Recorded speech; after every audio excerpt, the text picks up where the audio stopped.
আজকে আপনাদের সাথে বাদাম আর তিলের খাজার রেসিপি শেয়ার করব।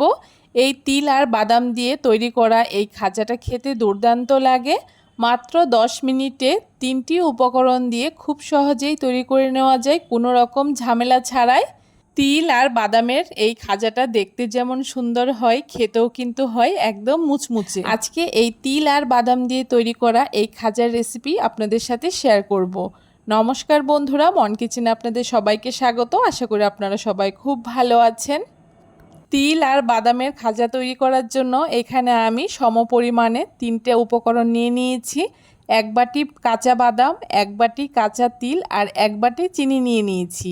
আপনারা চাইলে কিন্তু চিনির পরিবর্তে গুঁড়ো ব্যবহার করতে পারেন, আবার আপনারা চিনির পরিমাণ একটু কম করেও ব্যবহার করতে পারেন।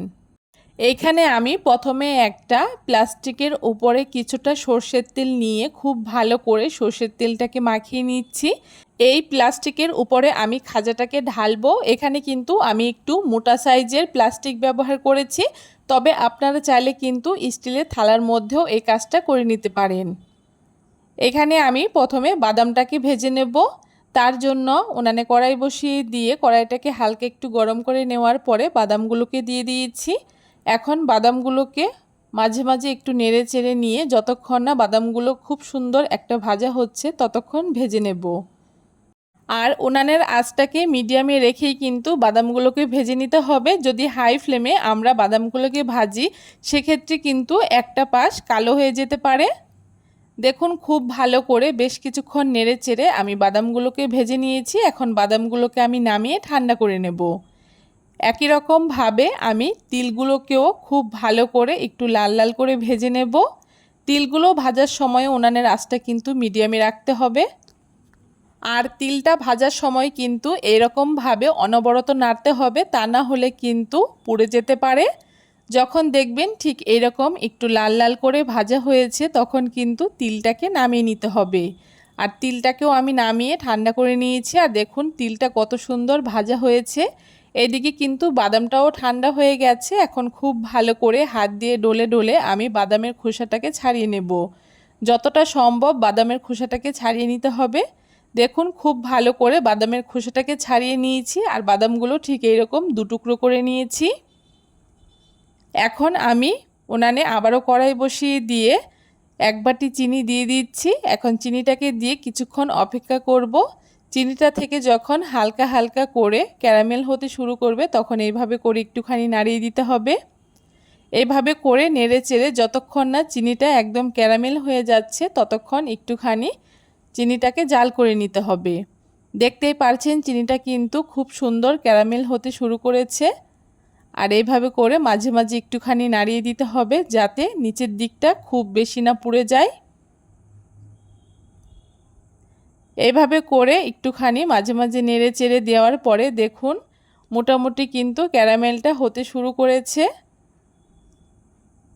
আর দেখুন চিনিটা সম্পূর্ণ গলে গিয়ে খুব সুন্দর একটা কালার চলে এসছে।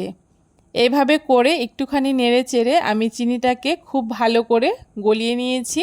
আর উনানের আঁচটা কিন্তু এই সময় মিডিয়ামে রাখতে হবে। খুব বেশি আঁচ দিলে কিন্তু চিনির ক্যারামেলটা পুড়ে যাবে আর তিল আর বাদামের খাজাটা একদম তেতো লাগবে। চিনিটা খুব ভালো মতো ক্যারামেল হয়ে গেছে। এই সময় উনানের আঁচটাকে একদম কমিয়ে দিয়ে আমি আগে থেকে ভেজে রাখা বাদাম আর তিলটাকে দিয়ে দিয়েছি। আর বাদাম আর তিলটাকে দেওয়ার পরে একটুখানি নেড়েচেড়ে মিশিয়ে নিচ্ছি। বাদাম আর তিলটা দেওয়ার পরে কিন্তু খুব বেশিক্ষণ নাড়াচাড়া করা যাবে না, সেক্ষেত্রে কিন্তু তিল আর বাদামটা পুড়ে যেতে পারে। তাই একটুখানি নেড়েচেড়ে নেওয়ার পরেই কিন্তু এটাকে নামিয়ে নিতে হবে। খুব ভালো করে আমার সমস্ত কিছু মিশিয়ে নেওয়া হয়ে গেছে। এখন আগে থেকে যে প্লাস্টিকের মধ্যে আমি সরষের তেল মাখিয়ে রেখেছিলাম সেইখানে এই তিল আর বাদামের খাজাটাকে ঢেলে দিচ্ছি। আর একটা খুন্তির সাহায্যে এভাবে করে একটুখানি ছড়িয়ে দিচ্ছি। এইটা যখন হালকা একটুখানি ঠান্ডা হয়ে যাবে নরম থাকা অবস্থাতেই কিন্তু এইভাবে করে একটা ছুরির সাহায্যে কাট করে নিতে হবে, তাহলে কিন্তু এটা ঠান্ডা হয়ে যাওয়ার পরে খুব সহজেই ভেঙে যাবে। এভাবে করে আমি পিসগুলোকে করে নিচ্ছি উপর থেকে। এখন যতক্ষণ না ঠান্ডা হচ্ছে ততক্ষণ কিন্তু অপেক্ষা করতে হবে। বাদাম আর তিলের খাজাটা কিন্তু অনেকটাই ঠান্ডা হয়ে গেছে, এখনও কিন্তু হালকা একটু নরম রয়েছে। আমি একটা আপনাদেরকে তুলে দেখাচ্ছি এর কালারটা কতটা সুন্দর হয়েছে। এখন এক এক করে খাজাগুলোকে আমি তুলে নিচ্ছি। দেখুন সবগুলো খাজা এখানে আমার তুলে নেওয়া হয়ে গেছে। আর তিল আর বাদামের খাজাটা দেখতে কত সুন্দর হয়েছে দেখে নিশ্চয়ই বুঝতে পারছেন। খেতেও কিন্তু হয়েছিল দুর্দান্ত। আর একটা খাজা আমি আপনাদেরকে ভেঙে দেখাচ্ছি এটা কতটা মুচমুচে হয়েছে। আপনারাও কিন্তু এখন খুব সহজেই মাত্র 3টি উপকরণ দিয়ে 10 মিনিটে এই তিল আর বাদামের খাজাটা তৈরি করে নিতে পারবেন। কোনো রকম ঝামেলা ছাড়া এই তিল আর বাদামের খাজাগুলো বানিয়ে আপনারা মোটামুটি 6 মাস পর্যন্ত সংরক্ষণ করে রেখে দিতে পারবেন। কেমন লাগলো মাত্র 3টি উপকরণ দিয়ে 10 মিনিটে তৈরি করা এই তিল আর বাদামের খাজার রেসিপি অবশ্যই কমেন্ট করে জানাতে ভুলবেন না। ভিডিওটা যদি ভালো লেগে থাকে অবশ্যই সবার সাথে বেশি বেশি করে শেয়ার করে দেবেন। আর আমার চ্যানেলে যদি নতুন বন্ধু হয়ে থাকেন অবশ্যই চ্যানেলটাকে সাবস্ক্রাইব করে দিয়ে পাশে থাকা বেল আইকনটি প্রেস করে বন্ধু হয়ে আমার চ্যানেলের পাশে থাকবেন।